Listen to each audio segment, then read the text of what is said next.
recorded a while ago and I accidentally deleted the audio file, sorry! Big Bill is a rapper that was based out of Chicago that I found through TikTok earlier this year. After listening to his discography, I was starving for a new release, and then it was announced. Big Bill Sings the Blues. After I saw this album get announced and getting to know Big Bill personally over the past year, I knew I had to ask him.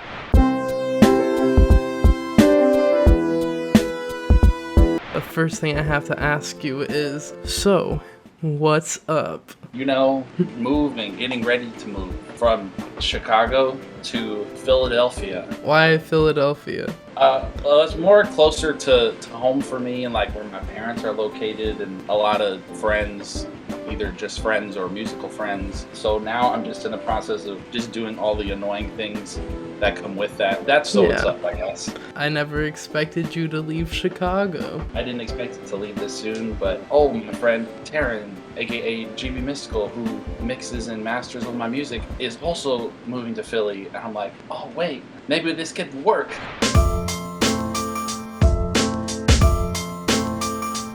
You are a teacher and you make music. How does making music in relation to your actual job, does the school know about it?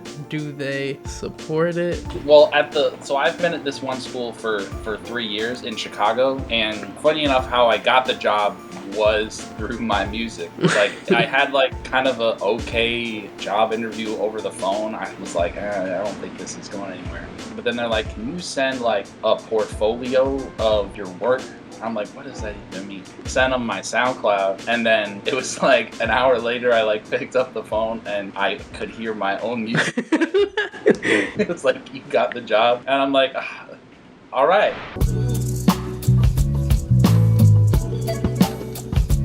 How different was your life back whenever you were making comfort food compared to your new album? Yeah, like totally different. It was like March of 2020. It's like, yo, don't go to the schools anymore. And I'm like, bet. And so I just went back to my parents' house, and I'm just in the basement. So basically I was just chilling. I was just really bored. And I just started making the album, made like a lot of beats. At the same time, the project on my mind at the time was my friend Jordan, and I was like just producing the beats on his album. But then I just kept making so many beats that like all of the runoff beats kind of became my album, Comfort Food. So that was like the setting I made it in, just in my parents' basement. And when I would make like a really good song, I would like play it for somebody in the house. But I like trust their opinion. Like, they'll tell me if something sucks, because sometimes I go crazy just in the basement all alone making music that'll make something. I'm like, oh my gosh, this is genius. And then someone else hears it and they just shit on it. But I think it's interesting how in your music you can really like get a timeline of where you were in your life, going from album to album, from like Gap Year to Comfort Food, and then this album. It's just interesting to hear like how you change over the years, I guess. It's weird because I have trouble. I still like the music I made like in the past, but I have trouble listening to it. I'm like, I don't want to hear like 19-year-old me talking right now. But at the same time, it's like, just when I talk to people, it's like a lot of people who I went to college with, they still really like Toast. Yeah, like you were saying, it's just like a very specific moment in time. I kind of say exactly what I'm doing. Like, I'm going to school. Less a flex, more a self-affirmation. I'm still nice like your folks finished. Does that. And then the album that's coming out, or is already out, The Big Bill Sings the Blues, which was like a year-long process of kind of slowly creating it. I was making a lot of stuff at the same time I was working on the supergroup project. I'm still like working with my friend Jordan to produce beats for his album, and so it was like I was just working on a lot of shit. So naturally over a year I'm like, oh wait, I have like an album's worth of material here.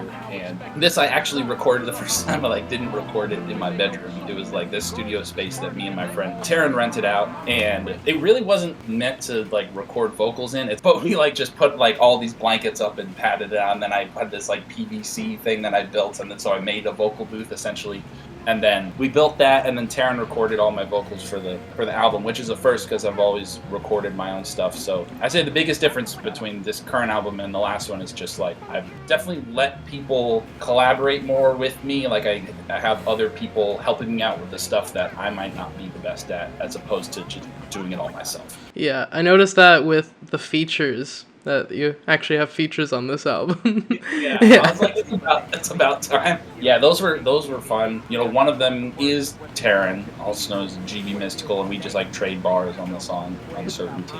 And then we had 5 p.m., which Pink Navel on there, and Pink Navel is a friend just through the internet. I think we're gonna actually meet.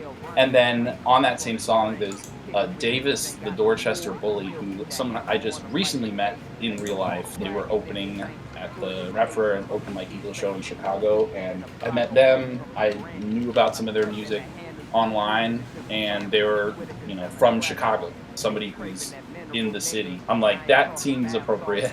Yeah. Oh, and it's a band.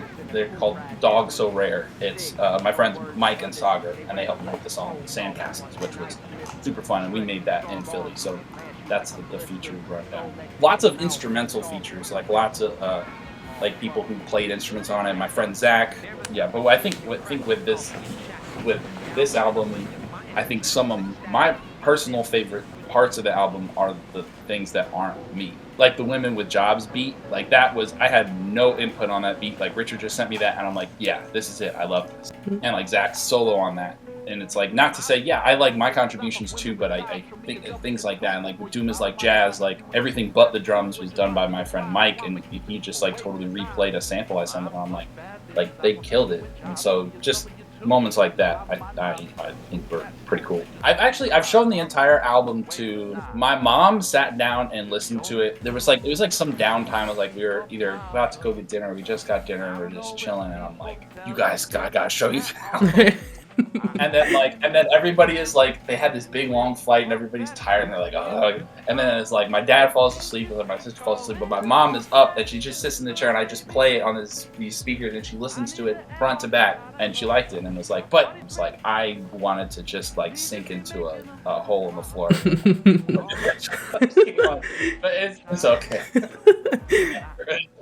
So you said you had that song for like a year and a half. Yeah. So how long have you been working on this album specifically? Since like the making of the Supergroup album or even before that? Basically, yeah, since we made, oh my gosh.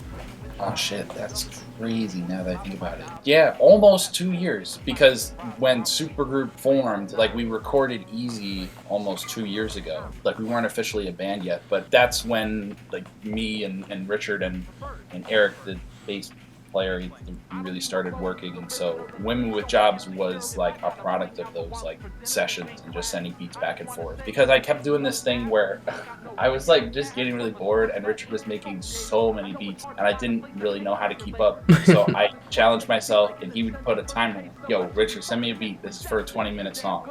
And I have to record the song in 20 minutes and send it back. And wherever it's at, like it might suck, like at the end of 20 minutes, like I have to send it back. So, and from there, we got like some of the worst shit imaginable. And also from those, we got some really good shit. And I think most of Women with Jobs was done in 20 minutes.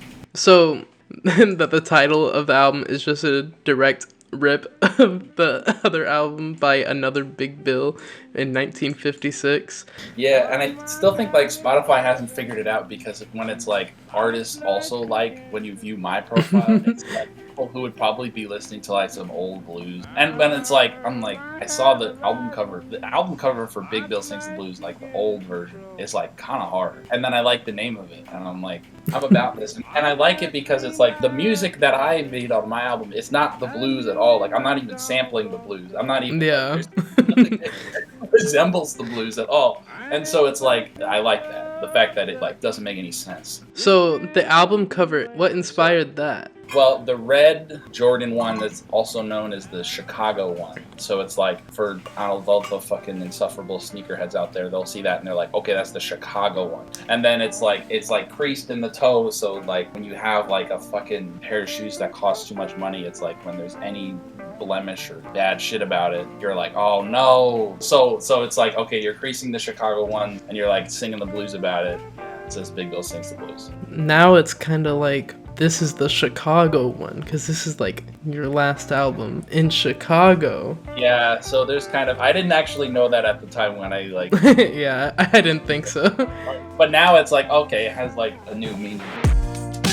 Doom is like jazz, how you learn how to blow through those changes like that. Got a BFG, but I only count 3, and I got a couple choruses of demons round me. I might move smoothly like my man Kenny G with the plasma rifle till it runs out of ammo, or the chain gun idols liable to shotgun everything. Might shoot one charge. Thank you for doing this, and sorry it was so scuffed. I'm not good at this still.